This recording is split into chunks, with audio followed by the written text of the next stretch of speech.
Kyiv, Ukraine. Ukrainians defied pressure from Moscow with a national show of flag-waving unity Wednesday, while the West warned that it saw no sign of a promised pullback of Russian troops from Ukraine's borders despite Kremlin declarations of a withdrawal.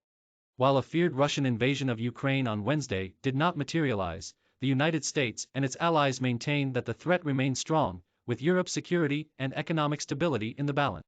Don't miss how fears of Russian invasion of Ukraine put open-source intelligence in spotlight. Russian President Vladimir Putin arguably has signaled he wants a peaceful path out of the crisis, and U.S. President Joe Biden promised that the U.S. would continue to give diplomacy every chance, but he struck a skeptical tone about Moscow's intention.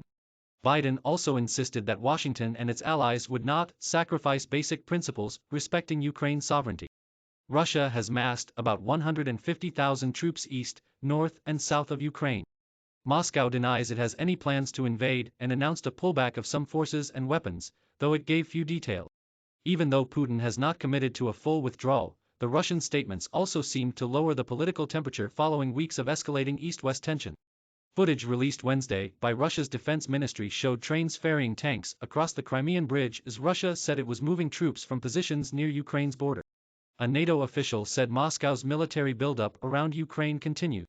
Photo. Russian Defense Ministry via AP. Russian Defense Ministry video showed a trainload of armored vehicles moving across a bridge away from Crimea, the Black Sea peninsula that Russia annexed from Ukraine in 2014.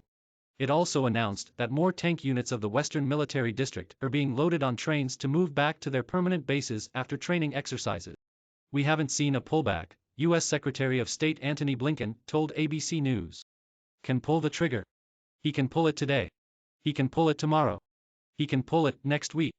The forces are there if he wants to renew aggression against Ukraine.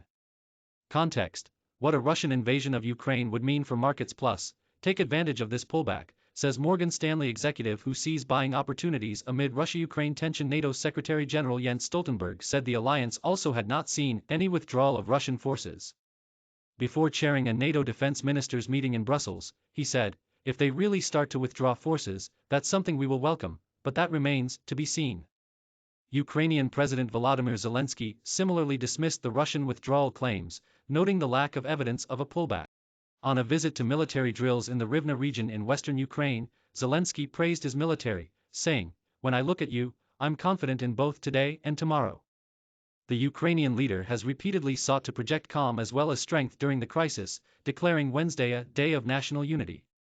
"We are united by a desire to happily live in peace," Zelensky said in an address to the nation.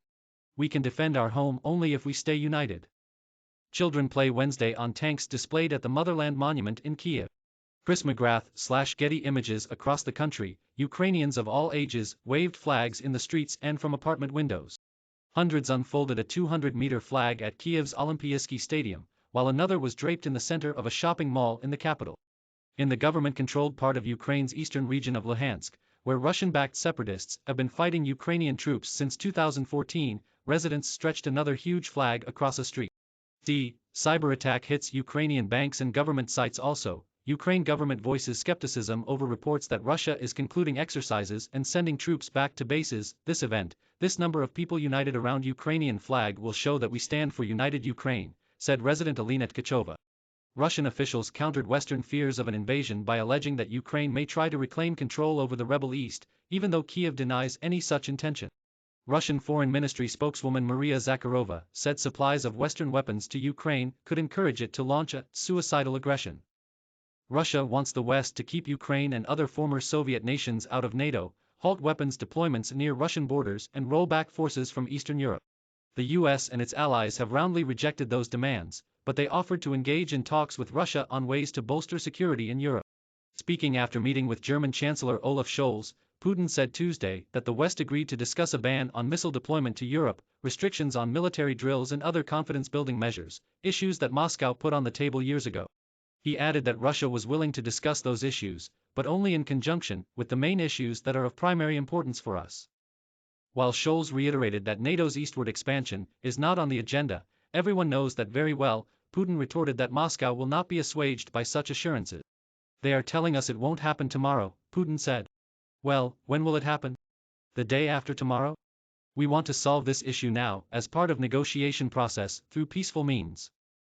An enormous banner in the colors of Ukraine's national flag is unfurled at a football stadium in Kyiv on the Day of Unity, called for by President Volodymyr Zelensky. Sergei Chizavkov/Agence France Presse/Getty Images on Wednesday, Russian fighter jets flew training missions over neighboring Belarus and paratroopers held shooting drills at firing ranges there as part of massive war games that the West feared could be used as cover for an invasion of Ukraine. Belarusian Foreign Minister Vladimir Putin reaffirmed that all Russian troops and weapons will leave the country when the maneuvers end Sunday. Russia has mocked Western warnings about an imminent invasion as paranoia and madness.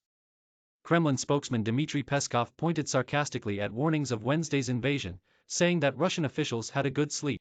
Asked by German daily Welt if Russia was going to attack Wednesday, Russia's ambassador to the European Union Vladimir Chizhov quipped, "Wars in Europe rarely start on a Wednesday. There won't be an escalation next week either, on in the week after, or in the coming month," he said. But British Defence Secretary Ben Wallace told Sky News that there has been no evidence of a Russian withdrawal. "In fact, we've seen continued buildup of things like field hospitals and strategic weapons systems," he said. On Tuesday, a series of cyber attacks knocked out the websites of the Ukrainian army, the defense ministry and major banks, and Serhiy Dmityuk, the number 2 official at Ukraine's National Security and Defense Council, blamed Russia. The action continued a hybrid aggression of the Russian Federation, Dmityuk told the Associated Press, adding that his group was working to stem the attacks and track down their source. The Kremlin denied any involvement. Dmityuk said the attacks were intended to sow panic, but Ukrainian authorities moved quickly to restore the website. In Moscow, Russian lawmakers sent an appeal to Putin urging him to recognize rebel-held areas in eastern Ukraine as independent states, where Russia has supported rebels in a conflict that has killed over 14,000 in nearly 8 years. The lower house of parliament calls on Putin to recognize eastern regions of Ukraine held by pro-Russia rebels as legitimate republics. Putin signaled that he wasn't inclined to back the motion, which would effectively shatter a 2015 peace deal that was a diplomatic coup for Moscow. Read on, Russia mapping out false flag incident in eastern Ukraine as pretext to invade, according to very credible U.S. intelligence assessment.